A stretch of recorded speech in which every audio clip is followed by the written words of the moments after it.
Today we're in Evil Part 13.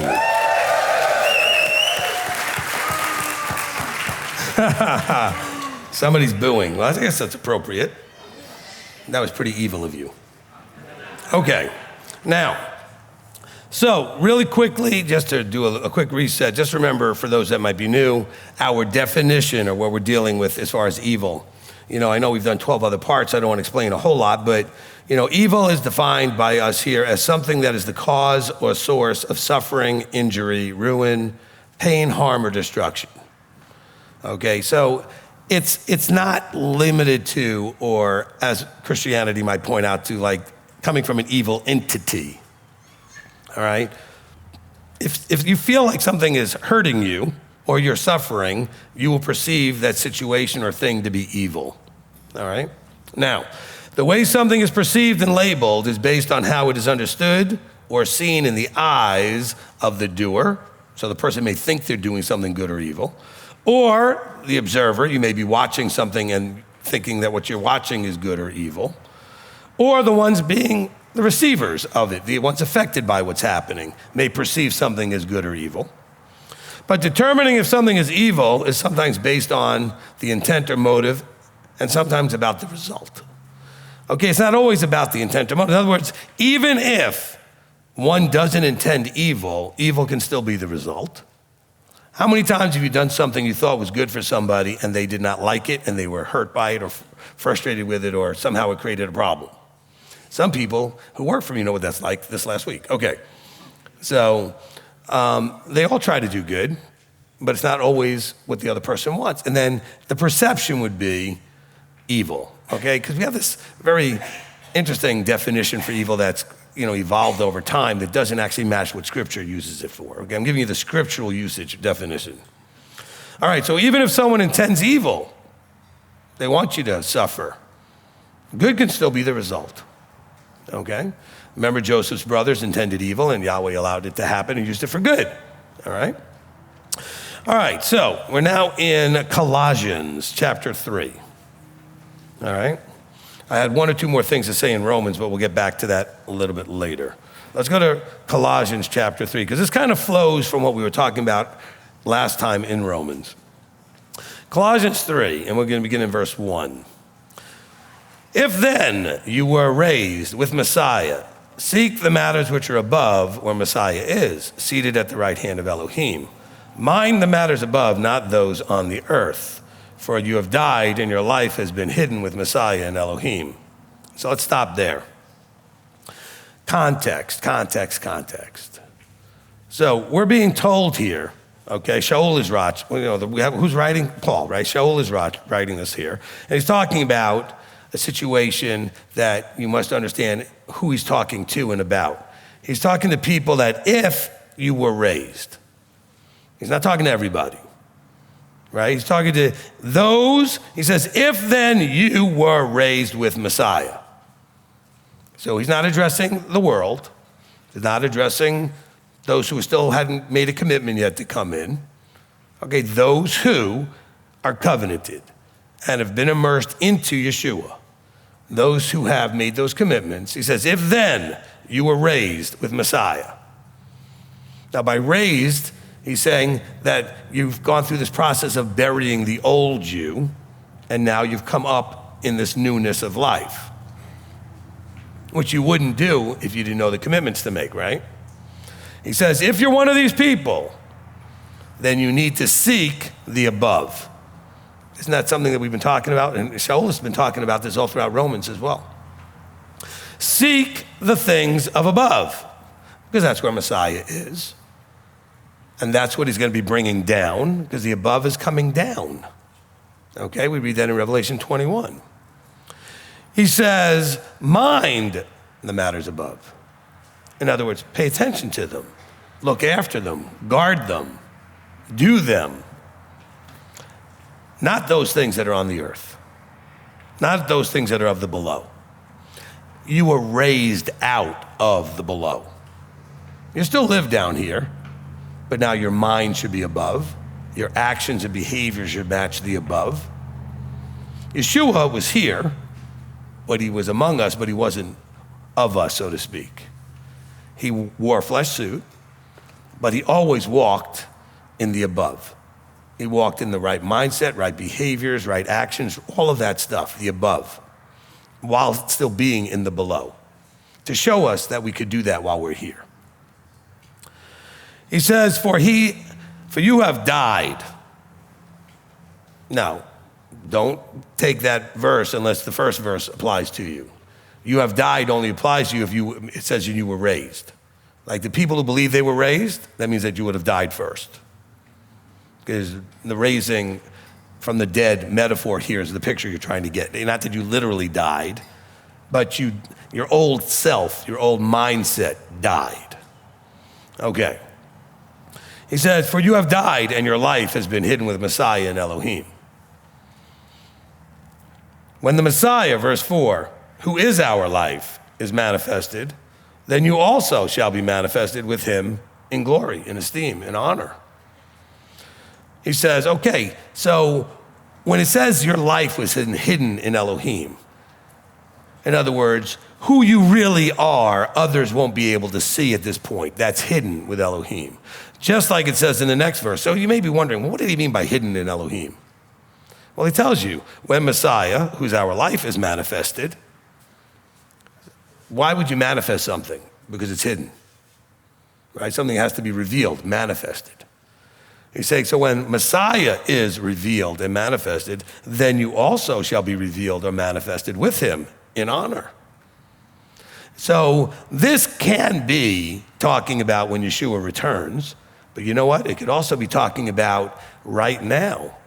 If you're dealing with somebody and Messiah is revealed to them, they will now see you differently as well.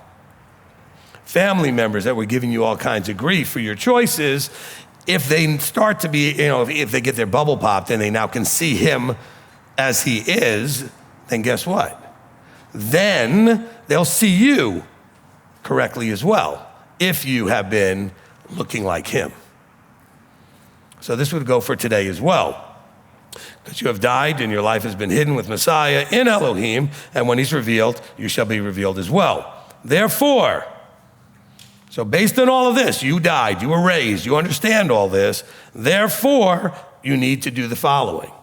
Put to death the parts of you, he says your members, but those parts of you which are on the earth.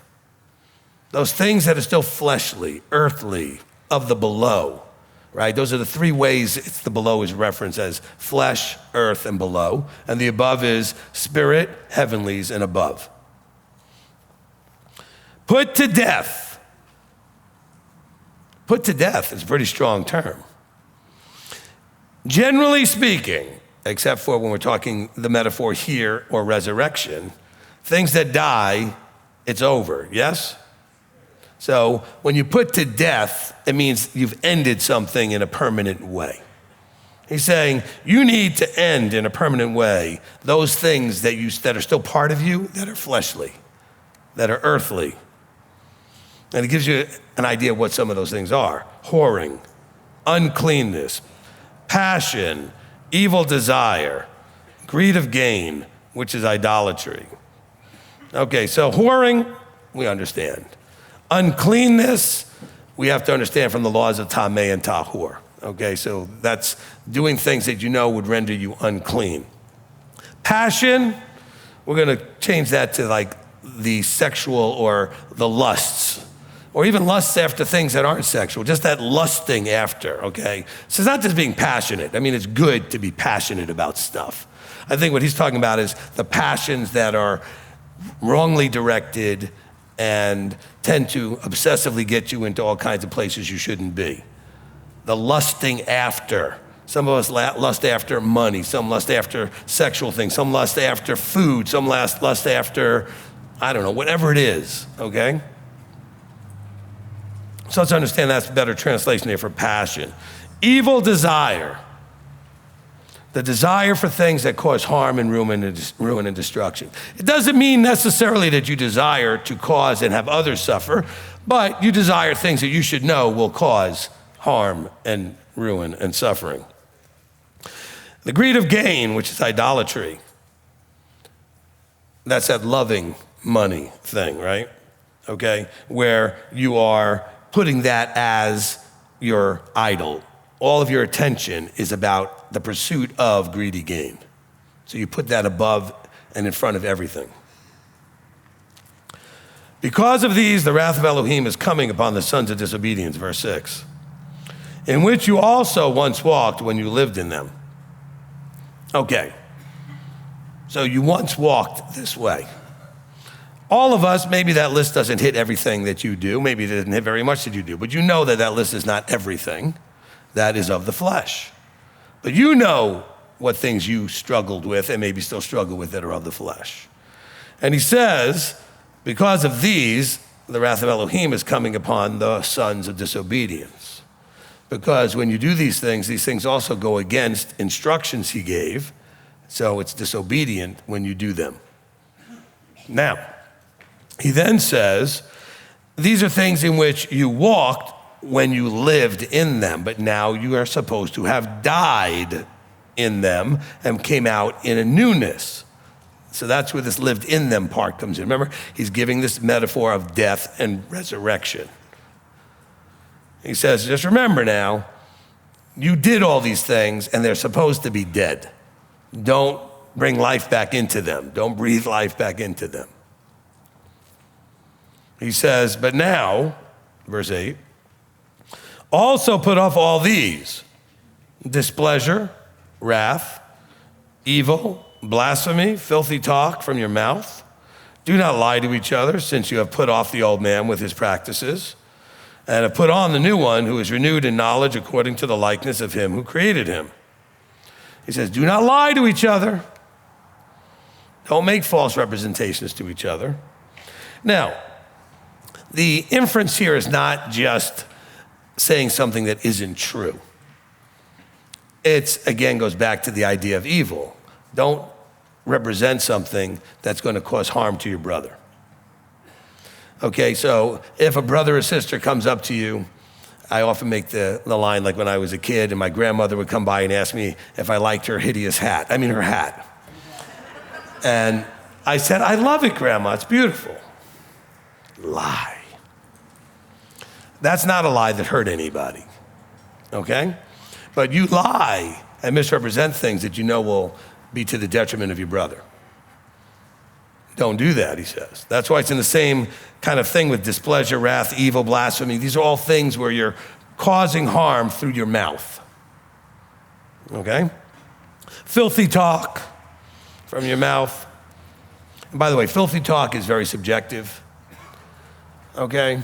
So why don't we just understand that you should make sure that you are audience appropriate, okay?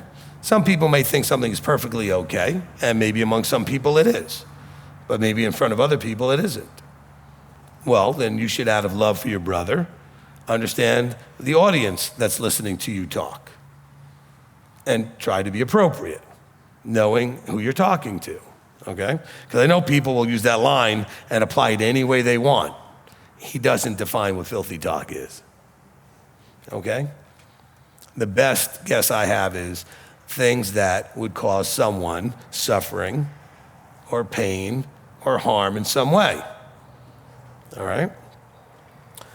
Do not lie to each other, since you have put off the old man with his practice. He's saying, so don't do these things, because those are the things you did in the old body that you buried.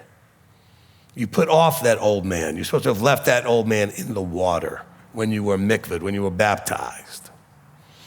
He says, and you were supposed to have put on the new one, who is renewed in knowledge, in other words, relationship, according to the likeness of him who created you, or him who created the new man. He says, look, do not lie to each other, since you have put off the old man with his practice and put on the new one, who's renewed in the knowledge according to the likeness of who created him. Created who? You're a new man. Created you as a new man.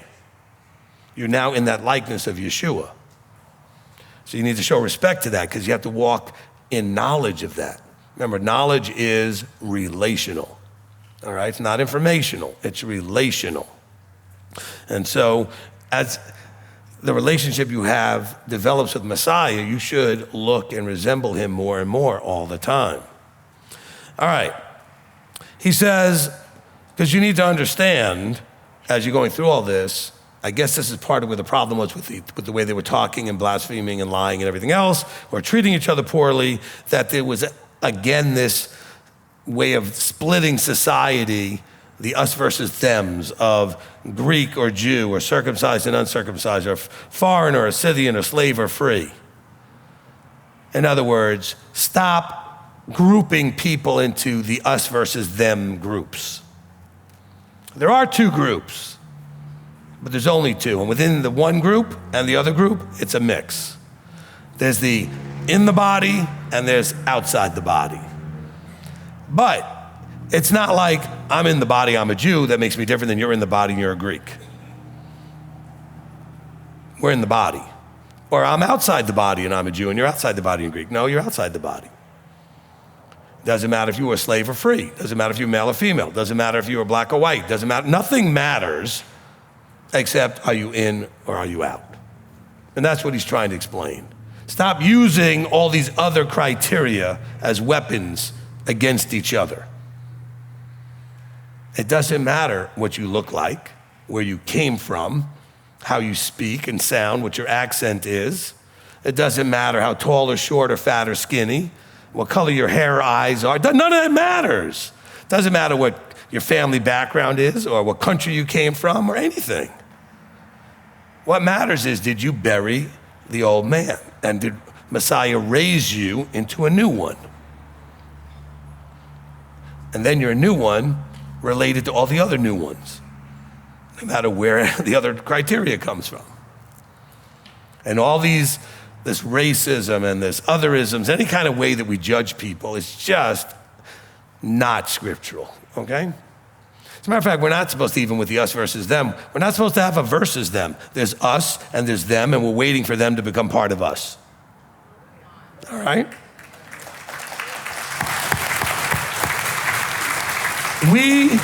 We should never think we're better than them. It's just a timing question. We happen to be called before them. They could have been called before you. Matter of fact, a lot of you in this room, there's a lot of other people in this room that were called before the rest of you. Okay? How many of you have had your bubble pop less than 5 years? Look at all those hands. Put them down. How many of you have had your bubble popped more than 10 years? A lot less hands. Okay, so I just gave two kind of wide spectrums. People get their bubble popped at different points. But guess what? Once it's popped, what you did with it is all that mattered. Didn't matter how many years you got. I know a bunch of people out there that have got a lot of years and they've done not a whole lot with it. Okay? A lot of years. Oh, I'm whatever, since 20 years now. I still smell the flesh on you. All right? You still reek of flesh. Because you've had information you've not acted upon. And just because you've had the information and you understood the information, because that's the bubble popping, you understood it. How many people you know, quote unquote, have their bubble popped, they still work on Saturday? All right? How many people you know still go to Sunday church? How many people you know still eat stuff they shouldn't eat? And these are people that you know better. Okay, so let's not judge any of this. That's between them and the judge, and there's one judge in the heavens. We are responsible for ourselves and to set an example for others and hopefully inspire some people. And if they're not, that's sad and disappointing. We just pray that they'll get there eventually, right? All right, so he's telling you the flesh judges. The flesh is jealous. The flesh elevates yourself over this or that and compares. And he says, knock that all off. That's all fleshly nonsense. Humble yourself. He goes, there's no Greek or Jew, circumcised or uncircumcised. And by the way, circumcised and uncircumcised, as always, just because I don't know if we have any new people in the audience here today, Paul is not actually talking about circumcision there. What do you mean? He just said it twice. No. He's talking about those who were born circumcised, meaning the Jewish community that got circumcised on the 8th day, and those that came in later who don't have it by birth, because that was a fight in the early assembly, in the early congregations. This split of self-righteous stupidity that was going on between those that said, oh, we're better because, we were born into this. And Paul's constantly telling them, it doesn't matter what you were born, it matters what you do. You could be born a Jew and do nothing, and you might as well be a Gentile. Matter of fact, the Creator's gonna look at you like you're a Gentile. Okay? Because it's what you do, not what you know, not what you think, not what you claim, but what you do that matters. He continues, therefore, as chosen ones of Elohim, after you're being instructed to bury all this stuff and knock it off, stop continuing to walk like children of disobedience. As chosen ones of Elohim, set apart and beloved, put on compassion. So I was saying, okay, you put all these things down. Now I'm going to tell you some things to put on, right? You let go and release a bunch of things. Put on compassion, kindness, humbleness of mind, meekness, patience. Wow, those are good ones. Meekness is kind of a humility and mildness sort of put together. It's got a quiet strength to it, okay? Meek doesn't mean you become a doormat, okay? It's a quiet strength where you just look someone in the eye quietly and say, no, I'm not doing that, okay? It doesn't need to be, where you have to smash them and, how dare you ask me to eat that or whatever. Just say, that's okay, I'm not gonna have that. You can do that gently and with meekness, but strength, okay? Like the person who asked to pray for me and I said, it's okay, all right? Because I knew it wasn't gonna be the prayer I wanted at that point, okay? You've heard that story, some of you. All right. He says, bearing with one another, verse 13, and forgiving each other if anyone has a complaint against another. Indeed, as Messiah forgave you also, so also should you. Do you know how much problems we deal with in the body that's you guys having an issue with each other? A lot. You guys get triggered, you get your you-know-what hurt. We're generating a nice form you can fill out for that.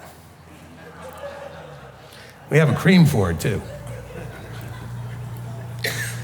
Because you guys get your rear ends hurt all the time. Because, somebody did this or somebody did that or they didn't do this or they didn't do that. It's like, you know what? You're dealing with an imperfect world with imperfect people. That stuff is absolutely going to happen, like all the time. Get over it. Accept the reality, okay? He's like, look, you need to bear with one another. Well, you wouldn't have to bear with each other if you guys are so perfect. Why would you have to bear with one another? Bear, what does that mean? It means patiently tolerate, okay? Guess what? Everybody has to tolerate you. Amen. And trust me, that's a work right there. If you're honest, you should think that anybody having to tolerate you has a lot to deal with. Okay, everybody should be like, As a matter of fact, husbands and wives, you should be thinking, I deal with a lot with my spouse, and then you should wait a minute, they deal with a lot with me. You ever think from that side? Oh no, you're just thinking about, man, the things I gotta deal with would take from my spouse. Yeah, but what do I got to deal with you? Are you so wonderful? Oh, I don't do anything, I'm sure if we sat down and talked, we'd figure out that you do plenty, okay? And they have to tolerate it. And without the tolerance, we don't get anywhere, right? Well, actually we do, we end up in divorce. Or we end up in my office counseling all the time. Okay, bearing with one another, forgiving each other if anyone has a complaint against another. Oh no, you don't forgive each other when there's a complaint, you elevate it and you go and tell all your friends about it and then you come and tell the leadership about it or you tell people who aren't even leadership but you think are leadership about it. So instead of having a complaint against somebody, you go and complain to everybody about that person. Why are you going to everybody? And then you post it on Facebook and you post it in chat groups and you post it everywhere. You have a complaint, he says, forgive each other. He says, forgiving each other if anyone has a complaint against another. After all, Messiah forgave you. He had plenty of complaints against you. Would you agree? And he forgave you. Yeah, well, I'm not going to forgive them until they apologize. What's that have to do with it? You know, he died and was resurrected to forgive your sins before you were even born. Before you could even think to apologize. Before you even did anything. Well, they're not going to apologize, then forget it. Go listen to the forgiveness teaching. Nobody said you got to reconcile or restore, but you have to forgive. Okay? And you have to understand what that is. So go listen to that teaching. It's a very, very, very important teaching. Forgiveness, reconciliation, and restoration. All right. Above all, verse 14. But above all. Wow, that was a lot of stuff already. But he says, above all of this, put on love, which is a bond of perfection. Now, he's talking about the agape love there, the love where it's unrestricted. Doesn't matter what the other person does, you still love them. You may not like them very much, if you understand what I'm saying, and you may not want to be around them, but there's a love there. There's a boundless love that is situation irrelevant. Okay? My children, whatever they do in their lives, I will always love them. My spouse, my wife, doesn't matter. I will always love her. Okay? That's the love you need to have for each other as well, where it doesn't matter what they do and everything else. You may have some challenges. You may not be able to interact with each other right this second, but you love them. Okay? And that's important that we can get to that place. Okay, we have that love. Because that love means that you always want well for them. You always hope well for them. You always pray good for them, even when you're at odds and in clashing, because you still love them. Okay? You may not be able to sit in the same room with them, but you still love them. Okay? I know these things don't sound like they make sense how they can all be at the same time, but they can. All right, they can. You can still love the one who's irritating you more than anybody on the planet. Verse 15, and let the peace of Elohim rule in your hearts, to which indeed you were called in one body, and be filled with thanks, with gratefulness. The peace of Elohim, not the peace of man, not the peace that you were taught anywhere in your life, the true boundless peace of Elohim, that calm that only Elohim can have. And you, having him in you, can have as well.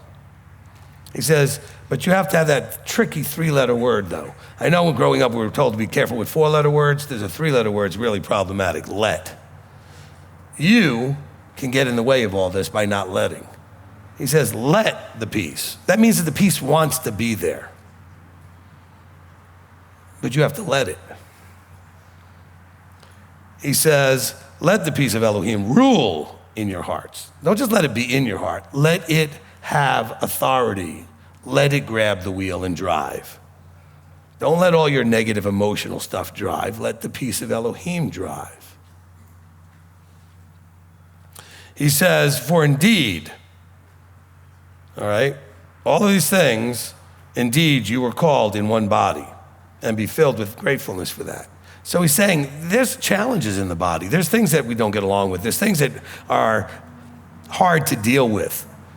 We need to tolerate those kind of things, right? He says, but yet you are called into one body. And right now we still look like the body stepped on a landmine, and it's just blown up and scattered everywhere. But we're supposed to be one body. He says another, again, the three-letter word. Here it is, verse 16. Let the word of Messiah dwell in you richly. You know, in Philippians 2, it says, let the mind of Messiah be in you. Okay?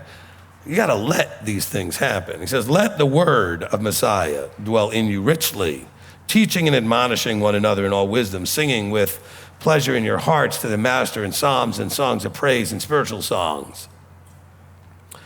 But you got to let that word dwell in you richly, teaching and admonishing. That doesn't mean you have to teach each other. He says, but let it dwell in you, teaching and admonishing each of you individually. I don't want you to think that now you have the right and authority to go and start teaching and admonishing everybody. Let the word teach and admonish you. And then you, in your gratefulness, in your thanks, sing with pleasure in your hearts towards the Master. Okay? Verse 17, and whatever you do in word or deed, do all in the name of the Master Yeshua, giving thanks to Elohim the Father through him. Okay, so this is why we pray, and at the end we say, in the name of Yeshua. Of course, that's not what it's talking about, but there's nothing wrong with doing that. It says, whatever you do in word or deed, do it in the authority of Messiah. Do it as Messiah has authorized. Don't do things he didn't authorize. He didn't authorize you to eat pork. He didn't authorize you to keep, these pagan days that are out there. He didn't authorize you to do a whole lot of things that were mentioned already in this chapter. He says, whatever you do in word or deed, do all as he authorized, giving thanks to Elohim, the Father, through him. That doesn't mean we can't then pray in his name and say it that way. But that, again, go back to the no other name teaching and understand that it's always talking about his authority. Okay? And so whatever you do in word or deed, do all in the authority that is authorized by the Master. Wives, wives, subject yourselves to your own husbands as is proper to the Master. Husbands, love your wives and do not be bitter toward them. I had to quickly say husbands because otherwise the wives will get mad at me because I didn't get to them. Listen, the body is no different than the rest of the world. You guys are awful at marriage. You really. This is something that we're not instructed in. Everybody basically looks forward to it and goes ahead and does it at some point in their life. They get married, have no idea what they're doing. They have very few good examples of what it should look like and struggle immensely once they get married. Not maybe immediately in the honeymoon period, et cetera, but at some point when you realize they're not going away, and they'll still be there the next day and the next day and the next day. And you realize that they're really not going to change into whatever you thought they would become. Because a lot of you married the other one thinking, oh, I can work with that. Good luck. Doesn't work that way. People generally don't change. Not a whole lot. I'm talking about from a personality point of view. Sure, they may stop sinning and stop, doing the things that are scripturally inappropriate and incorrect and start doing the correct things. But the things that irritate you aren't usually those things anyway. It's personality stuff. It's relational things between a husband and wife. And a lot of it really comes down to the failure to understand the role and to be willing to walk in the role. And both sides, and I've said this many times, have equal justification generally in most cases to have an issue.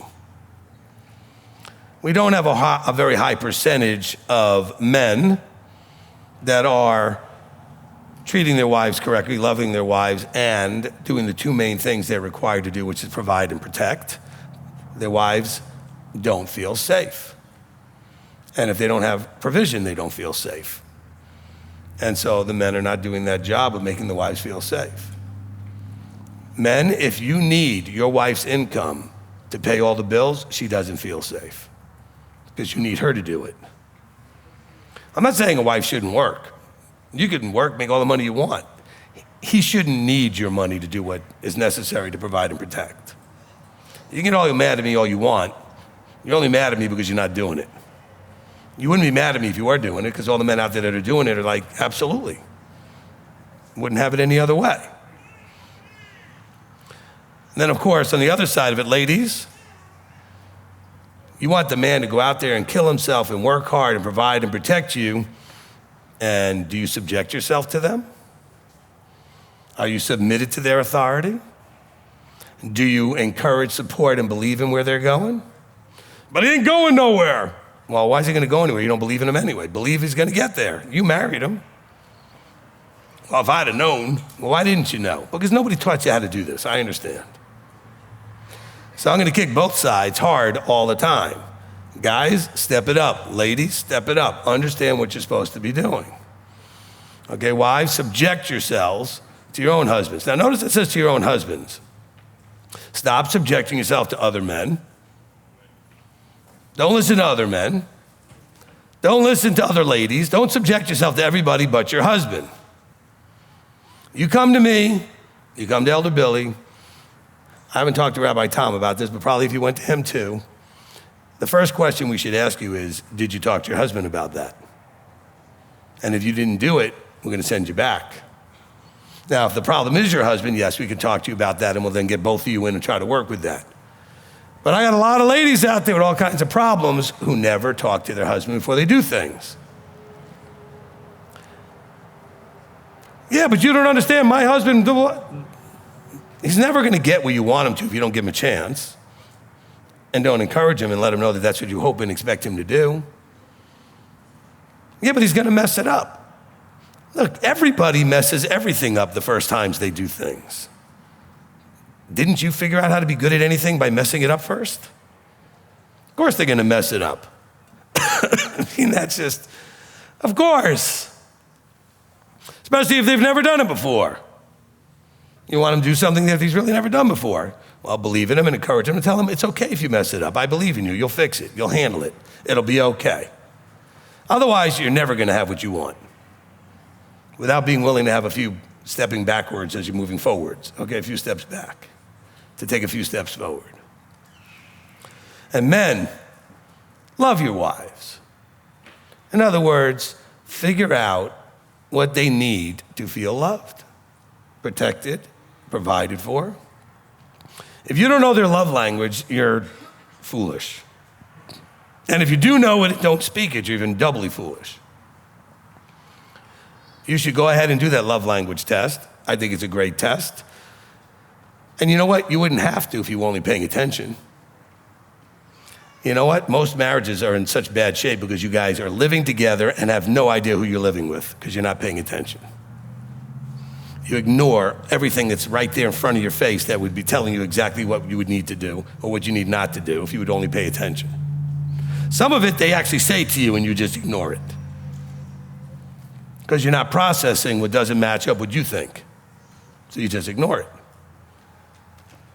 Relationships, okay?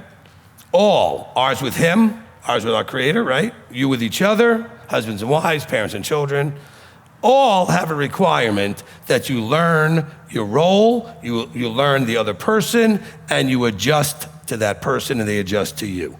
And you have to know who has to adjust in what ways. Like with us and our Creator, he doesn't have to adjust to us at all. We have to adjust to him. But we have to learn him, understand him, so that we can adjust ourselves to him. Wives, learn your husbands, adjust to them. Husbands, learn your wives, adjust to them. What do I mean by, don't you use this as a weapon to say to your spouse, you need to adjust to me. That's not what I'm saying. In other words, learn what works, learn what doesn't work. But you know what works and doesn't work. You've only be paying attention. You've been married for more than 10 years, you know. But you do all the things that don't work anyway, and you don't do enough of the things that do work anyway because you're stubborn. And when you act stubborn like that in your marriage, you're just being stupid, really. And you don't want to be stupid. Because it's just stupid to do things you know don't work and not do the things that are needed to work.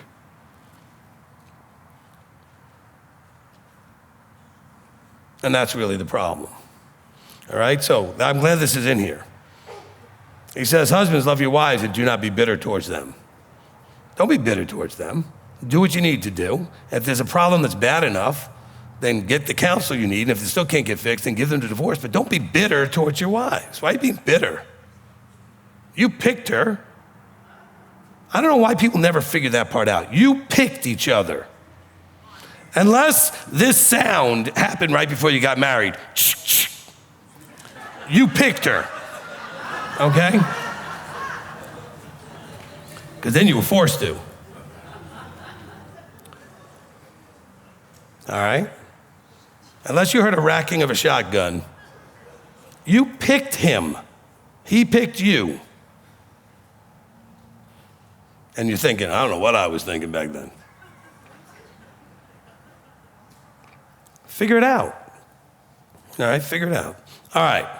Children, obey your parents in all, for this is well-pleasing to the master. And by the way, all these things are because it's proper or well-pleasing to the master. Fathers, do not provoke your children lest they become discouraged. So someone might say, what does it mean to provoke them? There are things that you can do to your children, especially as they get older, where all it does is create anger and resentment, as opposed to disciplined reaction and respect. And there's a very thin line that you got to be careful with in disciplining your children, where they will end up losing respect for you and they will be discouraged and you're not going to be able to do what needs to be done. So fathers, the role is for you first. Of course, telling the fathers also is telling the mothers, because the mothers are actually going to interact probably with the children more than the fathers are. But often the fathers are brought in when the mother's at her wit's end and says, you need to get in there. Or she'll say to the children, wait till your father gets home. Oh boy. And dad comes home tired, doesn't want to really deal with things, just goes in there swinging. That's not going to get you what you need to do. You're going to have to be able to sit with your children, reason with your children, communicate with your children, find out what's going on, why things are going on, get them to open up to you. You may find you get much better results. Servants, obey your masters according to the flesh in all respects, not with eye service as men pleasers, but in sincerity of heart, fearing Elohim. Okay, servants, obey your masters. Don't obey them according to the flesh, but the masters, even if they're masters in the flesh. In other words, people that are your bosses in some authority in the fleshly manner, not the spiritual manner. He says, look, you need to obey them. Why? And do it with sincerity. Because how you practice is how you do. So how you treat your bosses at work or any other authority figures, also how you're going to treat ultimately your spiritual leadership and your Creator and the Messiah. It's not like a switch you turn on and off. You learn a habit, okay? And you practice it over and over again. He says, don't do that. He says, don't do it as men pleasers, but in sincerity of heart. Don't do it to try to score points and impress everybody, but do it because it's the right thing to do. And whatever you do, he says, do it heartily as to the master and not to men, knowing that from the master you shall receive the reward of the inheritance. It is the master Messiah you serve. But he who does wrong shall be repaid for the wrong which he has done, and there is no partiality. All right? Now, you must believe all of the book. So the book says you will reap what you sow. The book says Elohim is not mocked, you will reap what you sow. The book says that you will be judged, all of us, individually, according to our works, by the judge, not by each other, by the righteous judge. So why do you worry so much about everybody, what they're doing is wrong and this and that, and how it's like your job to straighten it all out and correct everybody? He says, not your job. Now, you may be in certain times, you are in an authority position where there may be an aspect of that, where you do need to correct and do certain things. But more often than not, you involve yourself in places that you do not belong and do not have the proper authority to be jumping in and involving yourself in correcting. Oh, but, there's no but.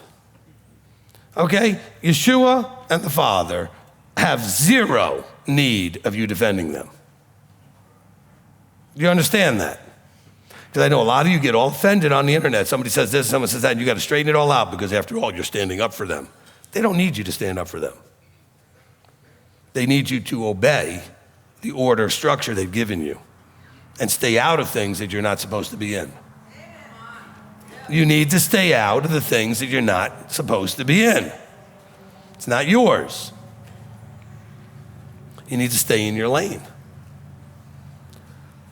I remember when I got a license, I've had different licenses through my career for different things.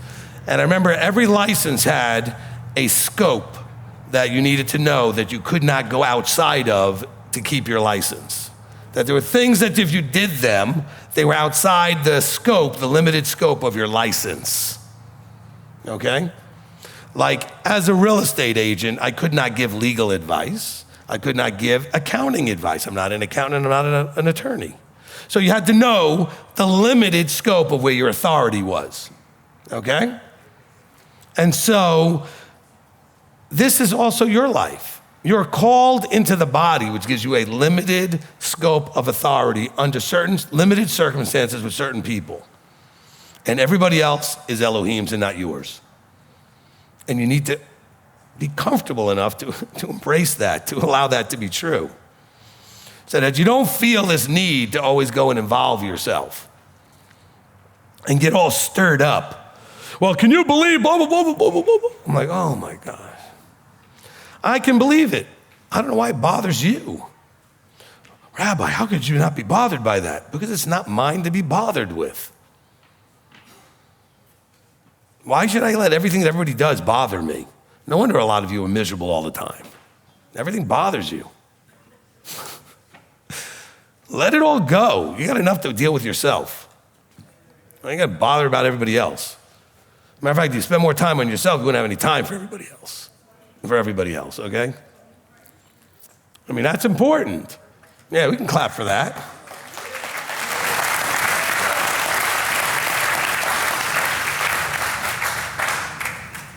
Look, this whole chapter, I know it ended up going into wives and servants and husbands and fathers and all that kind of stuff. But this is all about that we're not understanding that the old way of doing everything was supposed to be buried. There's a new, proper way to do everything. How to parent, how to be husband and wife, how to work for an employer. These are all the things you're talking about here. Everything you do in your life, there's a right way, and then there's a way we used to do it. Okay? And you can't try to spin your used to do it way into the right way, even if it's just because it's not there. I mean, by accident, some of the things you've done in the past may have been correct, but you need to make sure.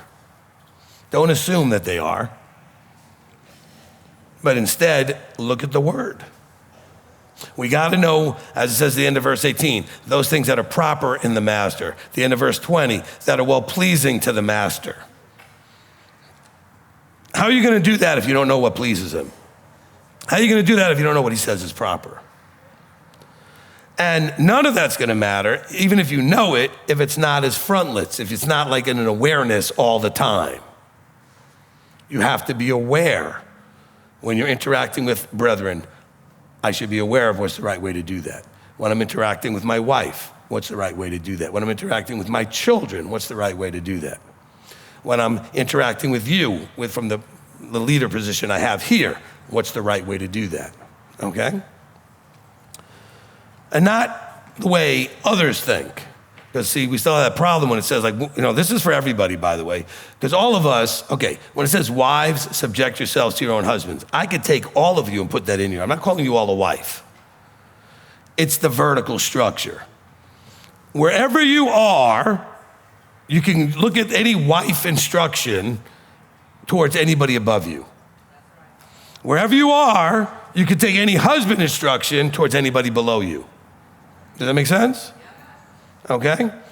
So if you're in a vertical place with responsibility over anybody, you want to not be bitter towards them. You want to love them. You want to watch out and provide and protect for them if you're the man, right? Or if you're in that authority role. The wife can be that way for the children. Don't be bitter towards your children. Love your children.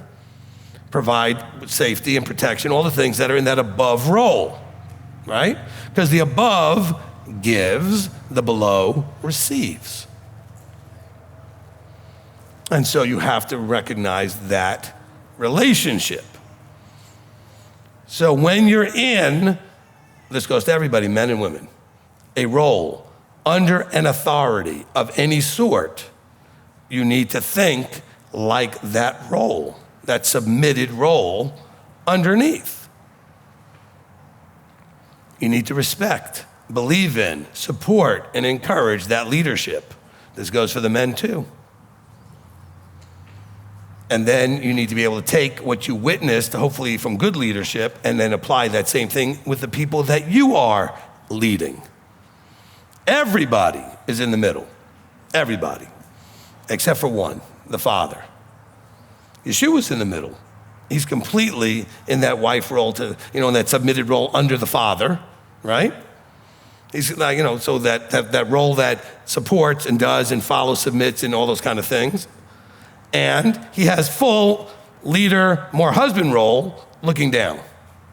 Everybody underneath. He provides for us, he protects us, he does all these other things, okay? He loves us. He's not bitter with us, or doesn't treat us with bitterness, okay? And so just kind of don't get hung up on the male, female, husband, wife thing. It's where you are in the vertical, okay? You must understand your role under authority and your role in authority. And we'll be doing more teachings specifically on that at some point, okay? But that's really where the breakdown is in the body more than anything else. The lack of ability to follow instruction and submit and to understand when you're not in authority. Still, today, it happened. It happens every time. I can walk in a room, I can go shh, and 70% of the room will stop talking. The rest of the room will keep talking. I'll shush again. Maybe 10% more will stop talking until I tell everybody, why are you still talking? And they'll all look at me like, oh, me? Like you don't understand universally what it means when someone hushes you. Because in our selfishness, all of us have a huge selfish side of us. We think whatever we're doing is more important than anything else that's happening around us. So why should I stop doing what I'm doing just because somebody else wants to do something that I really don't care and not interested in anyway? Because you're being disrespectful. That's why there are people that will talk during the oneg when we're doing the blessing for the kiddush and the motzi. I see people every week off to the side having all kinds of conversations while we're doing the kiddush and motzi. I see people I can't fathom why they don't understand the level of disrespect. And people say, well, why do you care? I don't. I just find it mind-boggling that they have that level of disrespect. I don't feel disrespected, but others are disturbed by their talking and distracting them. So you should always be aware at all times, am I behaving in this moment in the context of where I am in a respectful manner? Am I aware of where the authority is in this room? Am I aware that that authority might want my attention at some point? You'd like the children to act that way in your house, wouldn't you?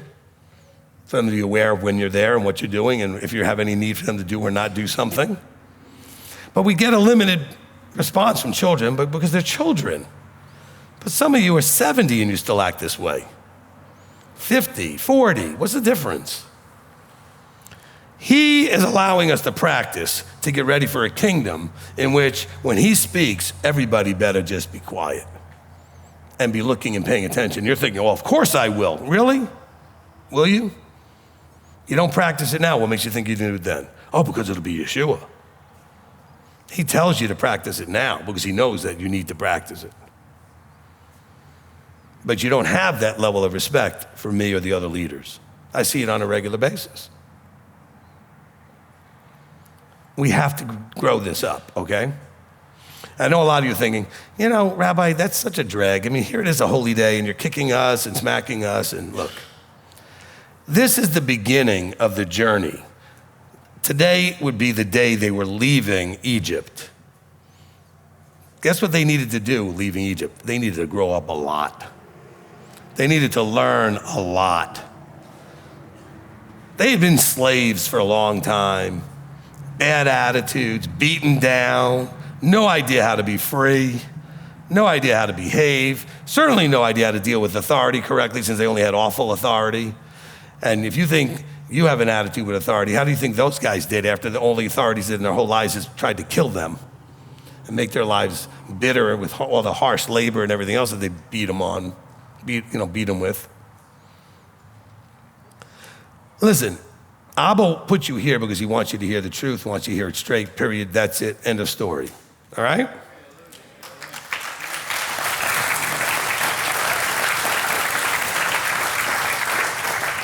And if you're tired of it, then you can move on. That's fine. Trust me, if you were doing it, you wouldn't be bothered by hearing it. All the people that are doing it, or at least they're trying to do it, are all excited, getting that little smack every now and then to remind them what to do. It's only those of you that don't want to do it that get all upset about it.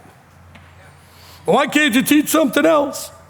Well, I'm not in charge. He's putting the words in my mouth, and he thinks you need to keep hearing this over and over again. And why do you think that is? Well, I don't know, because I've got 66 books of people with the same problem from Genesis to Revelation. It's not a new problem, okay? I got 4,000 years of the same problem. And we're not gonna be where we're supposed to be till we fix this problem, which is our relationship vertically in the structure problem. If we can't figure out how to behave properly in this, he's gonna wait till the next generation, or whatever. I don't care what you think end times and everything else. He is not coming until we're ready, okay? He's not on a deadline. He's not being forced to do anything that he doesn't want to do. He's gonna come when we're ready, when he has the body where he wants it to be. You want him to come faster? Shape up. Okay, I don't know what else to say.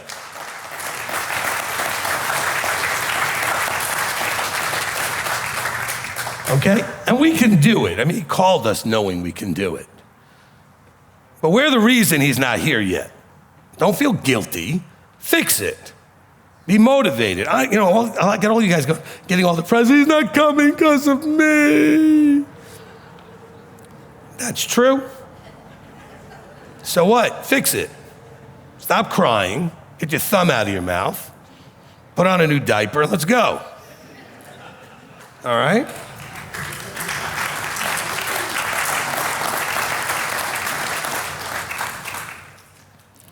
Because we need to grow up into the fullness of Messiah. Okay? I mean, Paul gave that goal in Ephesians 4 that we were to need these four, the fivefold guys until we come into the fullness of the completeness of the measure of Messiah.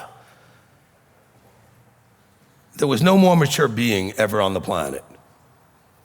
We need to elevate that level of maturity, selflessness. I may talk about this week during one of the Up to the Challenges, but if you remember back in this developing the character of Yeshua, I said a selfless person, which is what our goal is to become, selfless. Okay?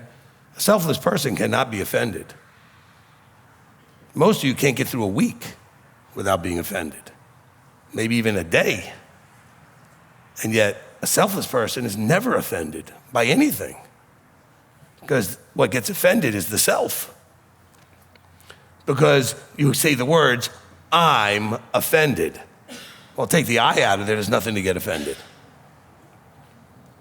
Simple. Well, I'm offended by that. Well, I don't really care about that part of you. That part of you can be offended all it wants. That part needs to die and be buried. I'm not talking to that part of you. Well, I'm offended by what you just said. That part of you needs to be quiet. I'm serious. You might think, man, this guy's a jerk. Hey, look, he put you here to hear me, okay? Either you want ears tickling, there's other places you can go down the road, okay? You'll sing and dance and sing every mainstream song you've ever wanted and just have a great time. Or do you want to grow up and hear what you have to have because you want to hear the words, well done, good and trustworthy servant, and you want someone who loves you enough to give you what you need?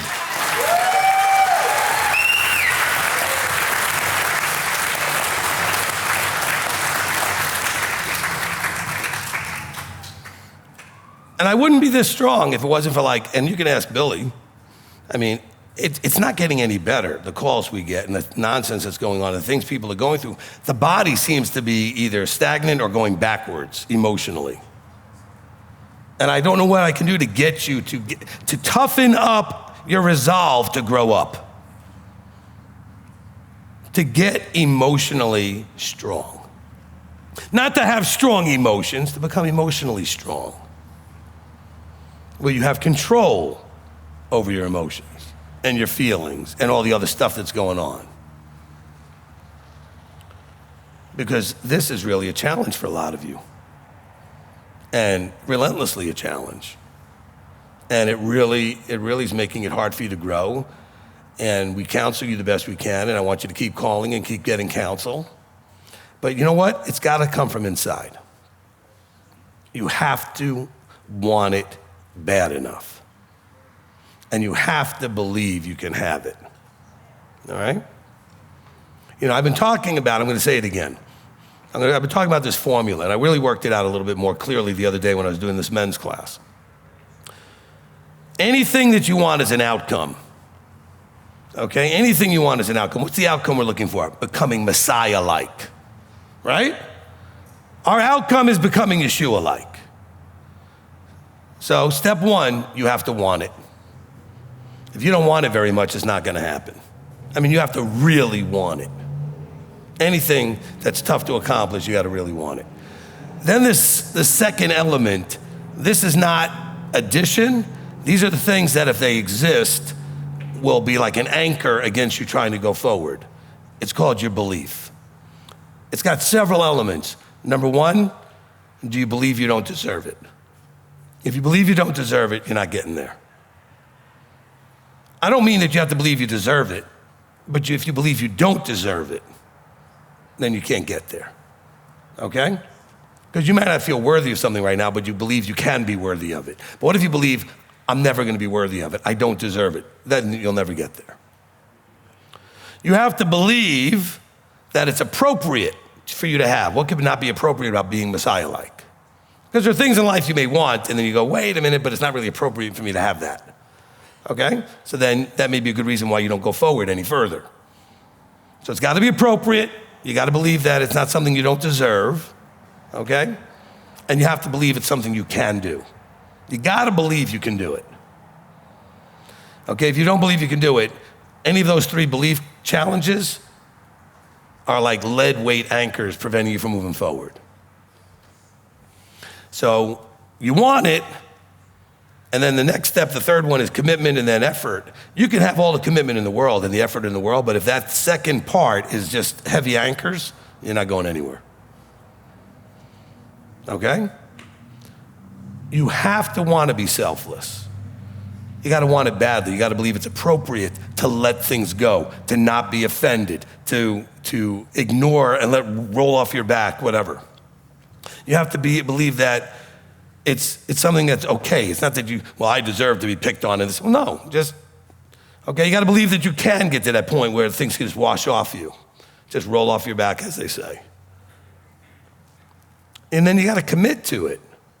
I'm going to commit to whatever anybody says. I'm not going to let it bother me. And when it starts to bother me, I'm not going to let it. I'm just going to walk away, do something. I got to learn not to let it irritate me on that level.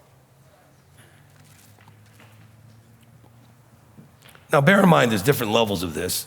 There's frustrations in life, and there's what I'm talking about where you're getting offended and you're feeling all those negative emotions about yourself and about other people. Frustrations are roadblocks. Those need to be dealt with too.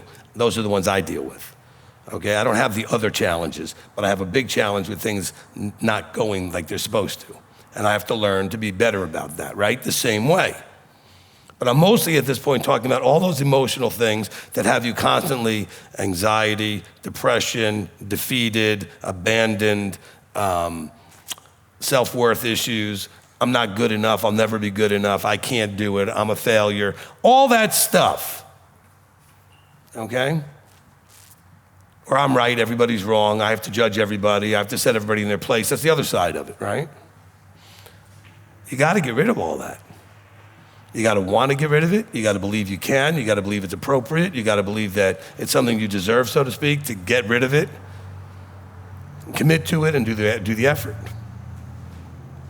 You don't put a lot of effort in, it's not gonna happen. You're not really committed, it's not gonna happen. You don't really want, all those things have to be high level. You want to get to the end of the story. You want to get to Revelation 21. You want to be there with the new heaven and the new earth and the new Jerusalem.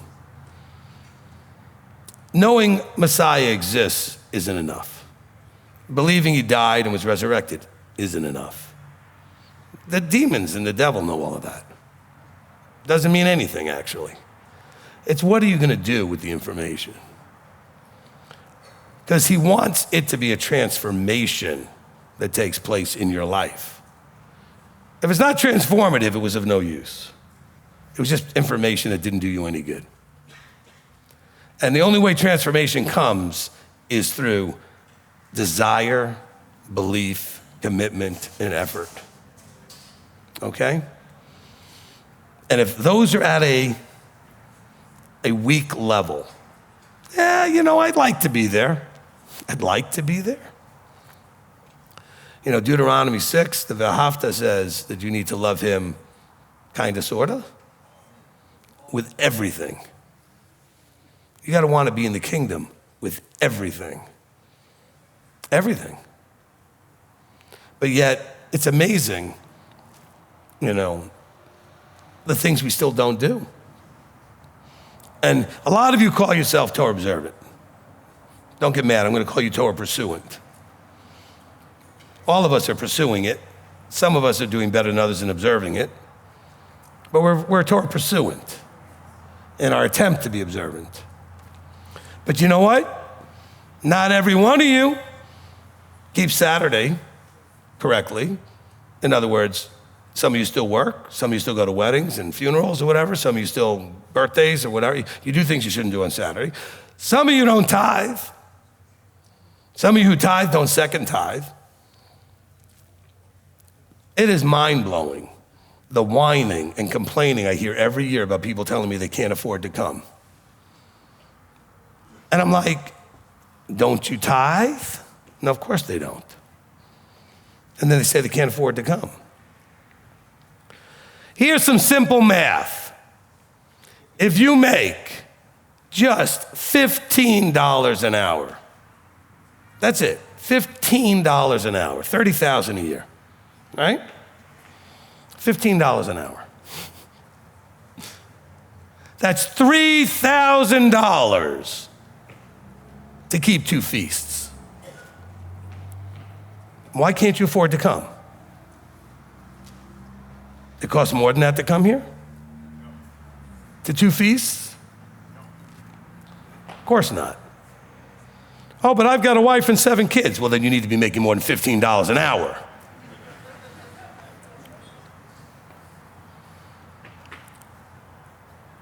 Because anybody can go out there right now and get a $15 an hour job. So don't tell me that I just picked like some crazy number. Well, Rabbi, not all of us can get that. Yes, you can. There are restaurants and fast food places paying $15 an hour. Amazon's paying entry-level people $15 an hour. I mean, it's not the high level, it's the bottom. And you can tell me, well, Rabbi, I can't afford. I'm not talking about the disabled, those who are on disability, et cetera, and have a fixed income. I'm talking about the rest of you that have jobs. Oh, but Rabbi, what do you but Rabbi me? Get off your, never mind. You're not putting in the effort. You're not making the commitment. How many jobs if you only have one job, I definitely don't want to hear it.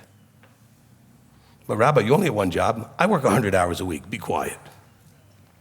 That's like 2.5 jobs, okay? I'm not asking you to do anything I don't do. But I can promise you, if I was making $15 an hour, I'd have 2 jobs to pay for what needs to be paid for. See, but you guys all say, oh, but I'm so committed, and you'll get on Facebook and blast people about this, that, and the other thing. Meanwhile, you're not tithing. And I'm not even talking about the first one. Of course, you're not going to do the second one if you're not doing the first one, but you guys don't feel like you can afford to go to a feast. I have people who are having the greatest time of their lives since they started second tithing because they just have money coming out of their eyeballs to enjoy during a feast. Okay?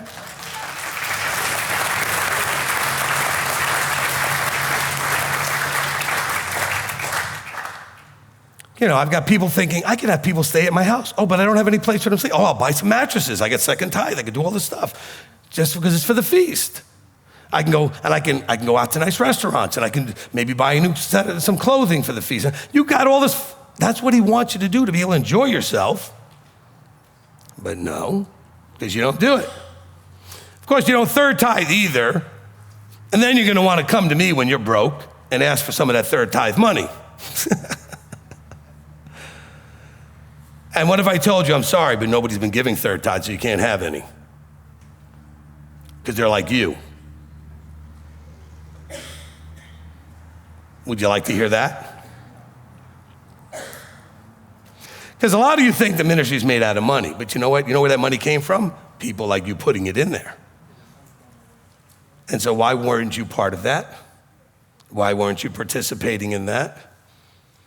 Actually, I'm not going to tell you, but you have no idea what we spent for you to be here this week. That was what you didn't pay for. Okay? This tent that we own, the floor that we own, and all the other things that we paid for so that you could be here. Oh, some of you are thinking, well, you charged so much for the registration. No, I should have charged at least $500 a person to pay for what we paid for. Because that's what we spent almost. So we spent that, you didn't. We didn't charge you for it. Why? Because we want to give you the best possible experience. All right? And you got to understand, I'm fighting for you because everybody that I work with is in my ear telling me I'm not charging enough. I'm not trying to pick on anybody. I'm just getting a lot of people in my ear saying, why don't you charge more? You're not charging enough. Because I'll tell you why I'm not charging enough, because you guys aren't tithing right. If you were tithing right, you could afford all of that. I got some of you who are watching right now who whatever came up had to cancel last minute and want a refund after we already spent your money, bought your food and everything that you, well, if you were second tithing, that money wouldn't be for next feast, it was for this feast. So why would you need a refund? Don't you know that we already bought the food that you had registered for, that we already paid for your seat and made sure we had enough facilities and everything and equipment and stuff so that you could be here? But all you're thinking is, well, I didn't come, so give me my money back. Well, we did actually write on the paperwork that there were no refunds after a certain date. But yet people still calling, asking for it. It's on the papers. But we only care about ourselves. So I just want you to understand, my love for you guys is that I will spare no expense. If we have the money to afford it, we're going to put together the best possible thing for you, and I'm not going to charge you if I don't have to, because I know that at the moment, the body just isn't at a place where it can afford these things. But it should. So before you judge all this other stuff, and before you get on your upright, holy righteous, this indignation with that and the other thing, examine yourself first. If you are not observing the feast correctly and the Sabbath correctly and tithing correctly, then you know what? Be quiet. Work on yourself.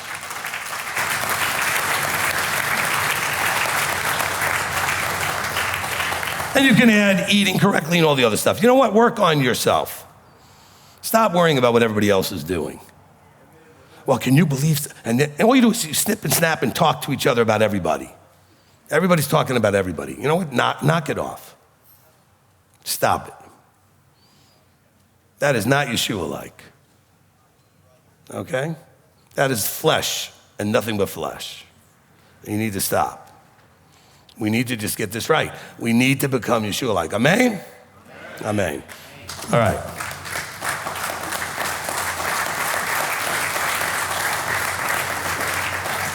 Father, we come before you at the close of this teaching, and Father, we really are excited, actually. And Father, we are very hopeful and we're very optimistic about a future forever life with you. And Father, we know we've got a long way to go, and we want to get right on it right now, right this minute, and start working in a much more thorough way, more filled with integrity way towards our transformation into you. Father, help us, encourage us, inspire us to get more serious, committed, put the effort in, believe, and really, really desire to become part of the kingdom in the future, to be in that forever suit, just spending every day with each other and with you and whatever it is that you got planned for that time. So, Father, we just want to thank you for your patience, your tolerance, because we know you called us knowing what a mess we are, but also that we can get there. So, Father, thank you for your belief in us, which at times is probably more than we believe in you. So, Father, we want to thank you, we want to praise you, and give you all glory and honor in the name above all names, Yeshua our Messiah. Amen. Amen.